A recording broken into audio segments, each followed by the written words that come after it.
अगर निष्पक्ष चुनाव हो गया किसी भी प्रदेश में, इंक्लूडिंग पश्चिम बंगाल, तो बीजेपी किसी सूरत में सत्ता में नहीं आ सकती पश्चिम बंगाल में। इस बार नहीं, अगली बार वोट दे देंगे, कोई दिक्कत नहीं। 27 लाख वोट, सुप्रीम कोर्ट इतना संवेदनहीन हो जाएगा, इसकी कल्पना तो कभी किसी ने नहीं की थी। इलेक्शन कमीशन कहता है कि चुनाव इस बार पश्चिम बंगाल में पूरी तरह से भयमुक्त होगा, भ्रष्टाचार मुक्त होगा, यह सारी बात कह रहा। अबे तृणमूल कांग्रेस को क्या कह रहा है? और इलेक्शन कमीशन वोट चोरी करके, वोटों को काट के इस देश के संविधान को खत्म करने के लिए सरकार के लिए काम कर रहा है।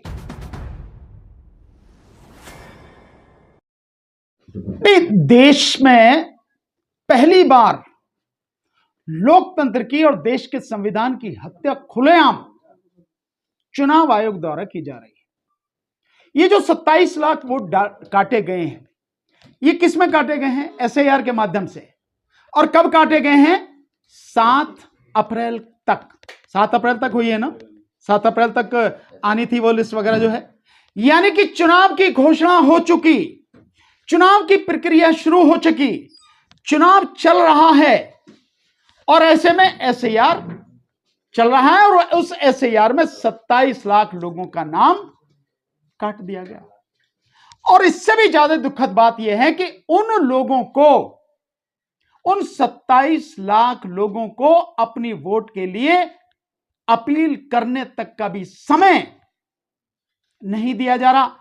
होना यह चाहिए कि अगर गलती है तो इलेक्शन कमीशन की है। इलेक्शन कमीशन को इतनी जल्दबाजी क्या थी एसआईआर कराने की, जो पूरी तरह से गैर संवैधानिक और गैर कानूनी है। और अगर आप करा रहे हैं तो उसका प्रोसेस पूरा कीजिए आप, और प्रोसेस पूरा होगा कि जिन लोगों के आपने नाम काट दिए गए आपके द्वारा, उन लोगों को अपील का मौका मिले, और अपीलेट ट्रिब्यूनल ये पूरी तरह से डिसाइड करे कि इनकी नाम जो काटे गए हैं वो सही है गलत है, उसके बाद चुनाव होना चाहिए। लेकिन यहां ऐसा नहीं है। जो 19 ट्रिब्यूनल बनाए गए हैं, बताया यह जा रहा है उनको डिसाइड करने के लिए, अभी उनके लिए कुर्सी मेज कहां होंगे, कहां बैठेंगे, इसका भी कुछ अता पता नहीं है। और आपने 27 लाख वोटें काट देंगे। और सुप्रीम कोर्ट, मजेदार बात, जहां एक व्यक्ति का वोट भी बहुत कीमती है, क्योंकि चुनाव में एक वोट से भी हार जीत हुई है, होती है, आगे भी होंगी। तो जहां एक एक वोट कीमती है, वहां 27 लाख वोटें काट दी गई। और सुप्रीम कोर्ट कह रहा कोई बात नहीं, हम ट्राइब्यूनल का समय उसका निर्धारित नहीं कर सकते, ये इस बार नहीं अगली बार वोट दे देंगे, कोई दिक्कत नहीं। 27 लाख वोट, सुप्रीम कोर्ट इतना संवेदनहीन हो जाएगा, इसकी कल्पना तो कभी किसी ने नहीं की थी। कि लोग कहां जाएंगे भाई? इस तरह से अन्याय और अत्याचार सरकार द्वारा किया जा रहा है। और सरकार का अब तो हर बात पूरी तरह से सिद्ध हो गई कि जब तृणमूल कांग्रेस को एड्रेस करते हुए इलेक्शन कमीशन कहता है कि चुनाव इस बार पश्चिम बंगाल में पूरी तरह से भयमुक्त होगा, भ्रष्टाचार मुक्त होगा, यह सारी बात कह रहा। अबे तृणमूल कांग्रेस को क्या कह रहा? 2 टूक भी बोला। हाँ, 2 टूक जो कह रहा, तो 2 टूक उसे क्यों कह रहा? 2 टूक ये कहता कि इस बार पश्चिम बंगाल में चुनाव हर तरह से स्वतंत्र, निष्पक्ष और पारदर्शी होंगे, तब तो समझ में आ रही। तृणमूल कांग्रेस को करके कह रहा, इसका मतलब साफ नजर आ रही है कि बीजेपी का पिट्ठू बनके, बीजेपी का गुलाम बनके, बीजेपी का कार्यकर्ता बनके इस देश का मुख्य चुनाव आयुक्त ज्ञानेश कुमार बीजेपी के लिए काम कर रहा है। इसलिए 27 लाख वोटें काटे गए। और 27 लाख वो नहीं है, 27 लाख के साथ साथ 63 लाख वोट पहले काटी जा चुकी हैं। कुल मिलाकर 90,83,000 से ज्यादा वोटें काटी गई, यानी लगभग 91 लाख वोटें काट दी गई हैं। ये 27 लाख लोग जो हैं, इसमें कौन से लोग हैं? क्योंकि ये बताया जा रहा है कि मुस्लिम बहुल जिलों से ज्यादातर वोट कटे हैं। बताया क्या जा रहा है, ये तो पूरी रिपोर्ट आ रही है भाई। जो मुस्लिम बहुल इलाके हैं, उन्हीं इलाकों में वोटें काटी गई हैं। और वोटें जो काटी गई हैं, मैक्सिमम परसेंटेज, मतलब कुछ इलाकों में 61% से लेके 95% तक मुस्लिम वोट हैं जो काटी जा रही हैं, जिनको इसमें रखा गया है। इससे ज्यादा क्या सिद्ध करना होगा? और जो हिंदू बहुल वोट हैं, हिंदू बहुल इलाके हैं, वो मात्र 4.1 या 4.5%। तो कहां 95% मुस्लिम वोट हैं और कहां हिंदू वोट हैं 4.5%, 4.1 या 4.5%। तो इससे साफ है कि किस लिए काम कर रहा है इलेक्शन कमीशन, किसके लिए काम कर रहा है इलेक्शन कमीशन? बीजेपी को जिताने के लिए देश के संविधान और लोकतंत्र की हत्या करके चुनाव करा रहा है पश्चिम बंगाल में। इसीलिए ये 27 लाख वोटें काटी गई हैं। इनका क्या एसआईआर ही एक मुद्दा है जिसकी तरफ मतलब पूरा रुख उस पे चुनाव आयोग? नहीं, मैं नहीं मानता कि केवल एसआईआर मुद्दा है। एसआईआर मुद्दा है, नो डाउट बड़ा मुद्दा है, इसमें कोई शक नहीं है। अभी जो रिपोर्ट आई है, और रिपोर्ट में जो हमारी वित्त मंत्री है निर्मला सीतारमण, उसके हस्बैंड है परकला प्रभाकर, उन्होंने और जो उनकी टीम के साथी हैं उन सब ने एक प्रेस कॉन्फ्रेंस करी। उसमें बताया कि आंध्र प्रदेश का चुनाव 2024 का विधानसभा चुनाव किस तरह से लूटा गया, किस तरह से लूटा गया। जो वोटिंग परसेंटेज था 5 बजे जिस दिन वोट पड़ रहे थे, वो उस दिन 5 बजे वोटिंग परसेंट था 68.04%। इलेक्शन कमीशन 8 बजे बताता है कि 68.12% हो गया, 0.8% बढ़ गया। 4 दिन बाद इलेक्शन कमीशन नहीं, रात को 11:45 पे इलेक्शन कमीशन बताता है कि उसमें 8.5% की और बढ़ोतरी हो गई। और फिर 4 दिन बाद बताता है कि टोटल बढ़ोतरी 13.75% वोटों की हुई। तो ये कैसे बढ़ी? ये ईवीएम से नहीं बढ़ी क्या? ये कैसे बढ़ा ली गई वोट है? रात को जब शाम को 6 बजे वोटिंग बंद हो जाती है और आंध्र प्रदेश में 46,000 पोलिंग बूथों में रात को वोटिंग चल रही है 11:45 तक, और 11:45 तक जो वोटें बढ़ाई गई हैं, उसके बाद भी वोटिंग हुई 3,500 पोलिंग बूथों में रात को 2 बजे तक वोटिंग चली है। टोटल वोट जो बढ़ाई गई इलेक्शन खत्म होने के बाद 52 लाख वोटें बढ़ाई गई। 11:45 से 2 बजे के बीच में रात को वोटिंग हो रही है। अकेले इसी पीरियड में 17,20,000 वोटें बढ़ा दी गई आंध्र प्रदेश में। कैसे बढ़ाई है? और जिस समय लोकसभा का चुनाव हुआ, लोकसभा के चुनाव में 542 सीटों पर वोट पड़ी। केवल 4 सीटें ऐसी थी जिन पर जितनी वोटें में पड़ी उतनी ही निकली। 362 सीटें ऐसी थी जिन पर जितनी वोटें पड़ी उससे कम निकली, और 176 सीटें ऐसी थी जिनमें जितनी वोटें पड़ी उससे ज्यादा निकली। बेईमानी के लिए इस्तेमाल हो रही है, लेकिन अब उसके साथ साथ वो वोट चोरी भी हो रही है, जिसको सबूतों के साथ, जिसका जवाब इलेक्शन कमीशन आज भी दे नहीं पाया। राहुल गांधी ने सबूतों के साथ वोट चोरी दिखाई। 6 सेकंड और ये बिल्कुल आप सही करें कि वो जो वोट डली है वहां पे आंध्र प्रदेश में, उन 3,500 बूथों पे 6 सेकंड में एक वोट डली। 6 सेकंड में एक वोट डली है। कैसे संभव है?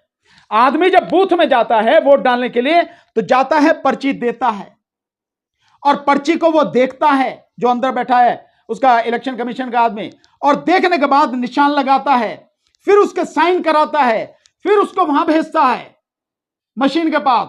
वो मशीन वाला उसे देख के बटन दबाता है, और फिर वो उसमें देख के कहां किसने वोट देनी है बटन दबाता है। 7 सेकंड के लिए पर्ची आती है, और फिर उसके बाद में पर्ची कट के गिर जाती है, तब वो बाहर निकल के आता है। 6 सेकंड में कैसे हो जाएगा? और एसआईआर सब मिलकर, मैंने आपको बताया कि इस देश के संविधान को खत्म करने के लिए इलेक्शन कमीशन को आगे किया गया है, और इलेक्शन कमीशन वोट चोरी करके, वोटों को काट के इस देश के संविधान को खत्म करने के लिए सरकार के लिए काम कर रहा है। मुख्य चुनाव आयुक्त का एक स्टेटमेंट सोशल मीडिया पे बहुत तेजी से चल रहा है। उनका स्टेटमेंट है कि इस बार बंगाल चुनाव में भाजपा कहीं ना कहीं पूर्ण बहुमत की सरकार बनाती हुई नजर आ रही है। क्या ये बात सही है? अगर ये सब कुछ सही है, इलेक्शन कमीशन अगर ये बात कह रहा है, वैसे तो इलेक्शन कमीशन को ये बात कहनी नहीं चाहिए। इलेक्शन कमीशन को क्या लेना देना है? इलेक्शन कमीशन का तो इतना काम है कि चुनाव पूरी तरह से स्वतंत्र, निष्पक्ष और पारदर्शी हो। उसका यही काम है, इसी का बंदोबस्त करना है। कौन हारेगा कौन जीतेगा उसे कैसे पता? और अगर इलेक्शन कमीशन यह बात कह रहा है तो इलेक्शन कमीशन को वाकई में पता होगा, क्योंकि उसे पता है 91 लाख वोटें वो काट चुका है जो बीजेपी के अगेंस्ट पड़नी थी, और बाकी मशीन उसके हाथ में है, जितनी चाहेगा वोट बढ़ाएगा। जैसे मैंने अभी आंध्र प्रदेश का उदाहरण आपको बताया कि जिस समय वोटिंग बंद हुई उस समय कितना परसेंटेज है और 4 दिन बाद कितना परसेंट, 13.75%, यानी लगभग 14% वोट बढ़ा दिया गया। तो ये तो इसके हाथ में, मशीन इसके हाथ में, जिसको जितनी वोट चाहे बढ़ा दे, जिसकी जितनी चाहे कम कर दे। सर लेकिन आपके हिसाब से क्या लग रहा है, अब एसआईआर में अब तो समय, मतलब जो वोटर लिस्ट में नाम चढ़ने थे चढ़ गए, अब तो वोटिंग है, तो इसके बाद क्या किसकी सरकार बनेगी? मैं नहीं जानता कि किसकी सरकार बनेगी, मुझे नहीं पता किसकी सरकार बनेगी, पर मैं इतना जानता हूं अगर निष्पक्ष चुनाव हो गया, जो कि होगा नहीं, ये मैं दोनों चीज साथ में कह रहा हूं, अगर निष्पक्ष चुनाव हो गया किसी भी प्रदेश में इंक्लूडिंग पश्चिम बंगाल, तो बीजेपी किसी सूरत में सत्ता में नहीं आ सकती पश्चिम बंगाल में। लेकिन मैं जानता हूं निष्पक्ष चुनाव होगा नहीं, बेईमानी से होगा, और इलेक्शन कमीशन का जो स्टेटमेंट अगर वो सही है उस हिसाब से सारी चीज हो गई, और 91 लाख वोटें काटी जा चुकी हैं, विशेषकर मुस्लिम इलाकों की काटी गई हैं। तो इसका मतलब साफ है कि उसने पूरा इंतजाम कर लिया बीजेपी को जिताने के लिए। तो बीजेपी अगर जीतेगी तो उसमें सारा हाथ, सारा श्रेय इलेक्शन कमीशन, मुख्य चुनाव आयुक्त का होगा, जिसने सारी बदतमीजी की सीमाएं पूरी पार कर दी हैं और एक छटे हुए मोहल्ले के गुंडे के हिसाब से गुंडे की तरह काम कर रहा है। क्या करेगी अगर भाजपा बंगाल में सरकार बनाएगी, तो बंगाल में ऐसा क्या करने वाली है? क्योंकि वो उसके मैनिफेस्टो में तमाम चीजों का जिक्र है, यूसीसी और महिलाओं को पैसे देने का, तमाम चीजों। बात वो नहीं है कि महिला में उसमें क्या करेगी, जिसको भी पैसा देने का वादा है, जिसको भी सुविधा देने का वादा है, बीजेपी ने कभी वो वादा पूरा नहीं किया। आप महाराष्ट्र देख लो, आप मध्य प्रदेश देख लो, इस बार तो गाय भैंस भी दे रहे हैं वो, कुछ भी दे दो, अभी तो सब कुछ दे देंगे भाई। अभी तो आप कहो आपको कोठी, एक एक कोठी आपके नाम कर देंगे, बंगला आपके नाम कर देंगे, बकने में क्या दिक्कत है भाई? मुंह ही तो है, बोलना ही तो है, और मोदी से बड़ा झूठा तो इस धरती पर कोई नहीं है। तो कुछ भी चाहे वो बोल देंगे, लेकिन करेंगे क्या? करेंगे कुछ नहीं, क्योंकि वोट चाहिए, उसके लिए आपको कुछ भी बोल देंगे जो आप कहो। जिस तरीके से बिहार में 10,000 रुपए देके लोगों से वोट खरीदा गया, क्या ऐसा भी कुछ है? नहीं, बिहार में 10,000 रुपए देकर वोटें उनको नहीं मिली। कुछ वोटें मिली हो वो अलग बात है, लेकिन इतनी वोटें नहीं मिली जिससे वो जीत जाएं। ये 10,000 रुपए की आड़ में जो एसआईआर के माध्यम से, ईवीएम के माध्यम से बेईमानी की गई, वोटें काटी गई, उस बेईमानी को छुपाने के लिए ये 6,000 की नोटंकी की गई। अगर आप देखो तो जैसा मैंने आपको बताया कि 128 सीटों पर बिहार में बीजेपी उन सीटों पर जीती है जिसमें एसआईआर के माध्यम से 13,000 से लेके 65-66 हजार वोटें काटी गई हैं। 128 सीटें, 203 में से 128 माइनस कर दो, बीजेपी तो सैकड़ा भी नहीं छू सकती। सो यही सब कुछ सब जगह चल रहा है, लगातार यही प्रक्रिया हो रही है। सर आप एसआईआर को लेके, ईवीएम को लेके तमाम सवाल कर रहे हैं और इस चीज को लेके आंदोलन भी हुआ था, लेकिन सुप्रीम कोर्ट पे भी सवाल कर रहे हैं, तो इसका सॉल्यूशन क्या है? जन आंदोलन, इसका सॉल्यूशन जन आंदोलन है। सड़कों पर तो आप पहले भी उतरे थे। नहीं, अभी उस तरह से उतरे नहीं हैं, उतरेंगे। देश की जनता को उतरना पड़ेगा, लड़ना पड़ेगा, तभी देश का संविधान बचेगा, और संविधान बचेगा तो देश की जनता बचेगी, और अगर देश की जनता बचेगी तो उनके अधिकार बच पाएंगे, अन्यथा नहीं कुछ बचेगा। तो जन आंदोलन करना पड़ेगा, देश की जनता को तैयार हो जाना चाहिए, और जन आंदोलन सबसे पहले करना है इस देश के मुख्य चुनाव आयुक्त, या यूं कहो कि भारत चुनाव आयोग के खिलाफ सबसे जबरदस्त जन आंदोलन करना पड़ेगा, क्योंकि यही एक गुंडा, यही एक देशद्रोही आज की तारीख में देश के संविधान को खत्म करने के लिए सरकार की गुलामी करते हुए अपना पूरा नैतिक पतन कर चुका है। इसके लिए आंदोलन करना पड़ेगा, और जब देश की जनता आंदोलन करेगी तभी होगा।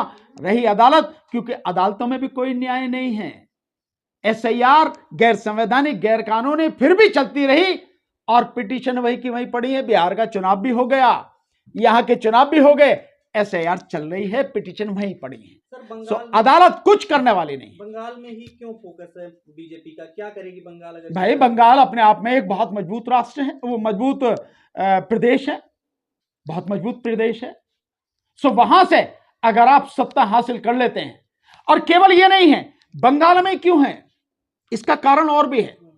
अगर आज की तारीख में देखें, देखिए देश के संविधान को खत्म करने के लिए अनुच्छेद 368 के तहत 3 शर्तें चाहिए। एक, हर सदन में यानी लोकसभा में है तो बहुमत, एक तो बहुमत, एक शर्त यह है कि बहुमत का जो उसको समर्थन होना चाहिए, जो भी मतलब संविधान को खत्म करने के लिए संशोधन विधेयक लाया जाएगा, तो एक तो बहुमत होना चाहिए। 543 लोकसभा सदस्यों की संख्या है तो 272 चाहिए कम से कम। फिर जितने लोग मतदान में हिस्सा लें और जो उपस्थित हो उनका 2/3 मेजोरिटी समर्थन में होनी चाहिए। और तीसरा है कि देश के आधे राज्यों का समर्थन चाहिए। जब अनुच्छेद 54, 55, 63, 71 और 241, 279A इन सब में संशोधन करना पड़े तो आधे राज्यों का समर्थन चाहिए। और बीजेपी के पास अभी तक इस समय 13 राज्यों में उनकी सरकार है। अगर पश्चिम बंगाल में आ जाती है तो 14 राज्यों में हो जाएगी। और 14 राज्यों में होने का मतलब यह है कि आधे राज्यों में सरकार हो जाएगी। तो संविधान खत्म होने की स्थिति बहुत नजदीक है। इसलिए पश्चिम बंगाल को कब्जे में करने की सारी साजिश की जा रही है।